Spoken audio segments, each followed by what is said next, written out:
How do you know it's false? I'm asking you the certainty I have. How do you know it's false? Are you a man? Yes. Are you a man? Yes. Are you certain? No. See this manuscript here? Yeah. This was carbon dated by the Oxford University from the time of Prophet Muhammad Sallallahu Alaihi Wasallam. So we have written, this is unlike even the Bible. You know, from the Bible, from the Jesus to the 100 years, you'll not find a single manuscript. I like how you say the Bible, as if the Bible is any trustworthy. No, I'm telling you the other counter. As if there's any trust to the Bible. Well, it's whether trust or not, the important thing is about the preservation. Both the books, the Bible and the Quran, claims to be preserved. The people who actually believe in them, they claim that it's from God. So I'm telling you that the Quran, unlike the Old Testament and the New Testament, have something from the person to whom it was revealed within a few decades. Forget about a few hundred years. Within a few decades of his time. Now listen to this. A book like the Old Testament, between Moses and the earliest extant manuscript, you have like 1,000 to 1,100 years gap. And between Jesus and the earliest extant manuscript of the New Testament, you're talking about more than 150 to 200 years. And even that, the early ones are just fragments. Here we are talking about the entire Quran in the Topkapi Museum manuscript itself. And the Sana manuscript. In Sana'a, Yemen. Okay, you gave me lots of information. Yeah. So go and check. How does this in any way contradict what I told you? It contradicts in one way, because you are saying that the best way of preservation is written, but I'm telling you the written thing. For example, most of the written history is like, you heard of the saying, history is by the victors. Of course. So what they do is they would write something contrary to what happened actually. So it is either hearsay or fabricated, or sometimes even the truth. I'm not saying it's always false. How are you to ascertain what really happened here? This way of preservation of the written history is never accurate to the point of an independent attestation of the Quran. When I say independent, you're talking about different chains of narration from many different places. I think you misunderstand something. Because I will not try to claim as if I have the absolute version of history, as if history is 100% certain. I never claim that. I will not use the same fallacies. No, I'm talking about the way of preservation. You say that the things written in the Quran and your history that you are claiming that really happened. No, only the Quran. That is history. Are the absolute. I said the Quran and the Hadith, at least the Sahih Hadith. That is the problem. We have. I do not claim that what I say is absolutely certain. Yeah, but you don't claim you exist absolutely. You do claim that what you're saying. Pavlov, you don't claim anything absolute. I've told you many times. You don't claim anything absolute. Am I right? Am I right? For you, nothing is absolute. No. It's not an ad hominem. It's a fact. Yes, it is. It's a fact for you. Yes, it is an ad hominem. How is it ad hominem if you believe it? The argument. You're ridiculing the argument. Okay, let me tell you. No. I'll let you speak. Let me speak. Okay, go on. Fair enough. Go on. Okay. Speak. We need to wrap up. By the way, we need to wrap up. Yeah. We need to go. So very quickly, let him make his point, and then I'll make one final point, and then we make my final point about if I do exist or not. Yes. When I told you I'm not certain of my existence, again, because it seemed to be hard to understand, for you to understand. Here comes a consequence. I understand why, because you're a religious person. For you, your knowledge is absolute. Now, the perception of my existence is not absolute. Which is what I said. My sight is not absolute. Which is what I said. My feelings are not absolute. How is that ad hominem? Stop interrupting me, Hashim. But how is that ad hominem? I agreed with you. Be civil. Okay, go on. Now, my perception of myself is not the same as your perception of me. And my perception of you is not the same as your perception of yourself. Okay. And every single person here has a different perception of different people. Now, what does this mean? My existence depends on my perception. What I told you is that all I have is perception of myself, based on my feelings, based on my knowledge, based on my past. That is why I am not certain of my existence as I see it now. Do you understand it, Hashim? No need to shout. No need to get condescending. Okay, by the way, from what I said to you, how is that different? It's completely different. I said, based on your understanding, you're not even sure if you exist. That is what I said. Now, how is it different to what you just explained? You did not understand what I told you. Okay. by the way, let's agree to disagree. If you did understand, you are feigning as if you didn't understand. Hashim, you need to stop playing dumb sometimes. Let's agree. This is a perception. What he's saying is that I know you're triggered because you have been found out. You are. That's why you're. Okay. Now, I'll let you speak. Now let me speak. Look, whether you exist or not, that's an important point we were discussing here. We were discussing. Now it's not important. Now no, it's not. Disproved what you it's not important. And stop interrupting. Use your own preaching.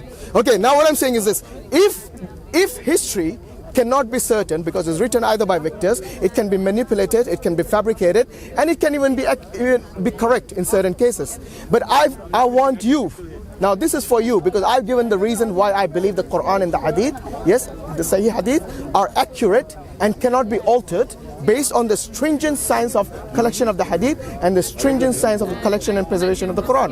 I want you to give me any example from history where there is independent attestation and it can be fabricated. Go on.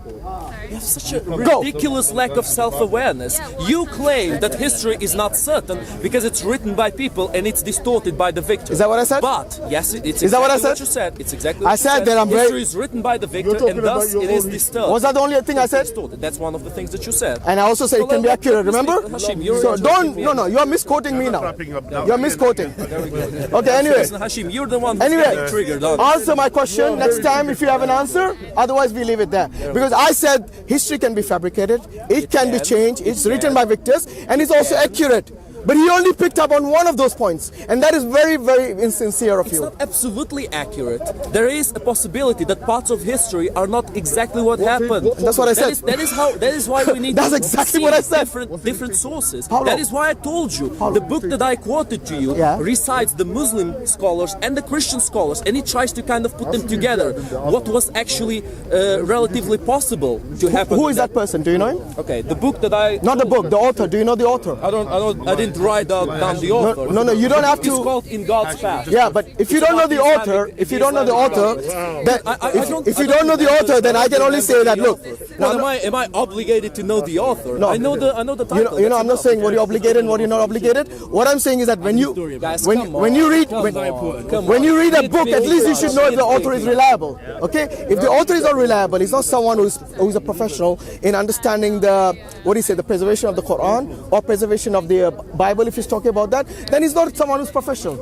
Okay, but if he is, but like I said, David Yellow. Okay, what is he? What's his qualification? I have no idea. Okay, because you know there are people like Jay Smith. He's saying he's an expert in Islam.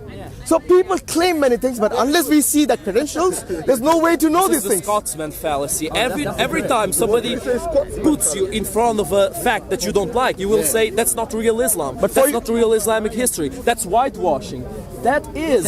I gave the example about Jay Smith. That is the Scotsman fallacy. No, it's not a Scotsman. No. It's not you will say that's not a real fact. In the case of Jay Smith, it's not a Scotsman fallacy because he doesn't have a qualification. I'm not talking about Jay Smith. But I was. When you made the statement as a Scotsman fallacy, sorry. What I'm saying is that if I have knowledge about the author and if I know his qualification, then we can actually say yes, what he has written is something worth looking at. Okay, but if qualification is what matters. Can I finish? Okay. If someone like Jay Smith comes and tells me I'm an expert on Islam and the guy's got 0 degrees in Islam, then how can I trust him? It's got nothing to do with the Scotsman fallacy, which you incorrectly brought in. But what I said, what I said was this: with regards to history, I gave you at least four different ways how it can be manipulated, and one of those 4 was other than, and one of those four was that it can also be accurate. But you only, unfortunately, picked up on one of those criteria. I hope you won't deny what you just said. Okay. Which part?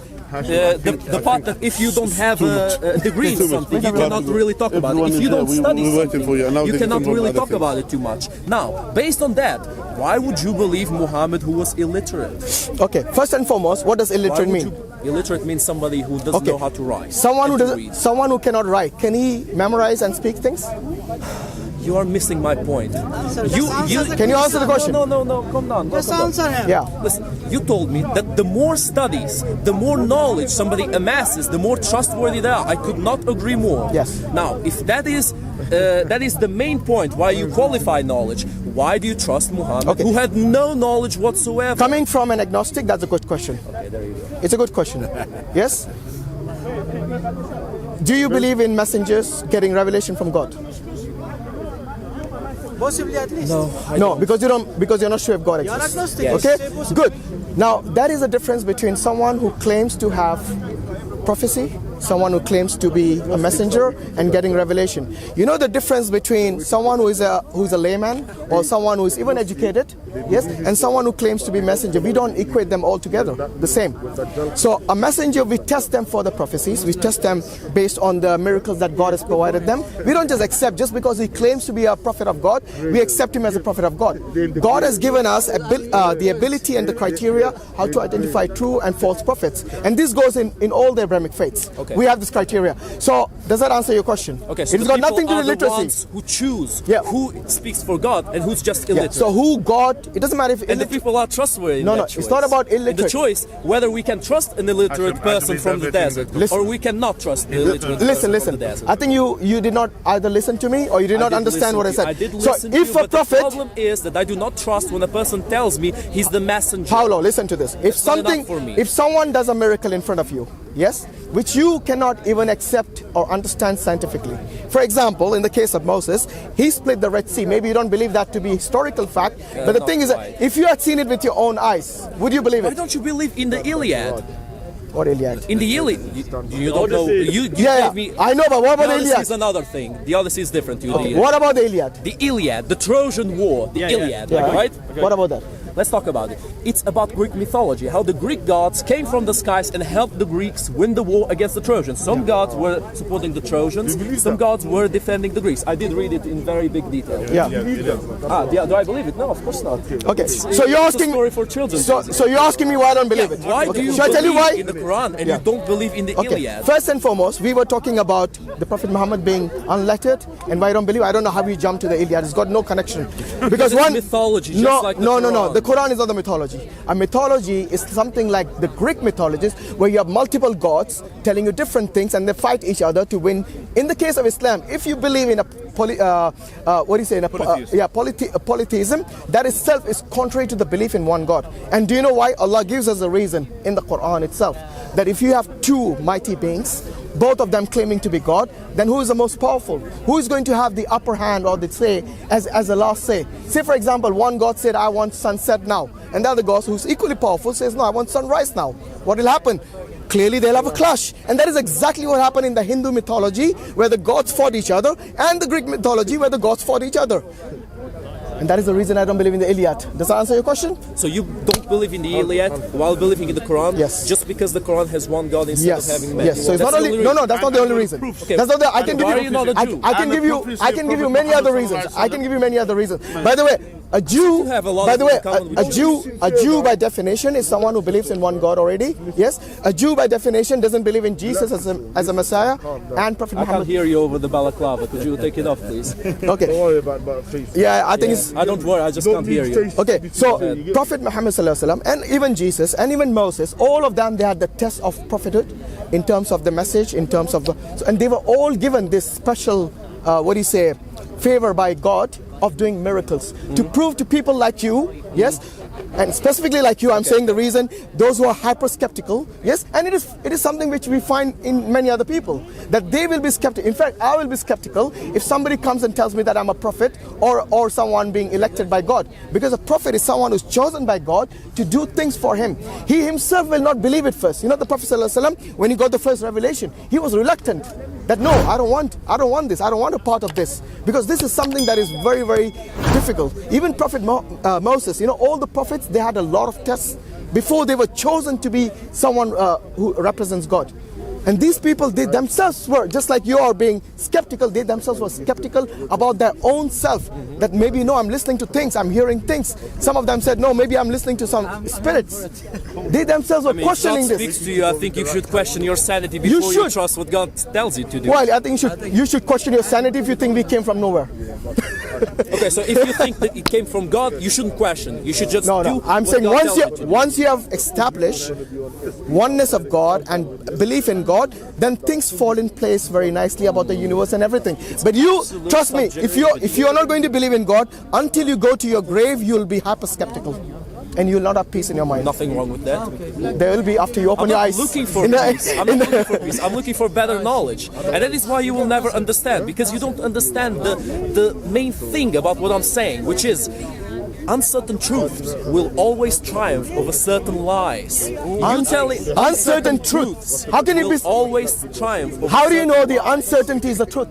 The fact that, That you do not itself is a understand what paradox. I'm telling you If shows something is why I uncertain- will never be able to prove anything Okay, to you. you know that is. You deny yourself the knowledge of uncertainty. If I was going the to- possibility of improving your point No, of no, view. I have no problem You improving deny my that knowledge. yourself. In fact, in Islam, we are not restricted upon improving our knowledge, and that is the reason the early Muslims, when they actually went in the path of finding different, exploring science and geography and many other things about astronomy, that is not something. In fact, the Deen, the Quran, and the teaching of Islam was what propelled them in these sciences. On the contrary to what you just said. So a person who is uncertain, they cannot come to a certainty that this is the truth.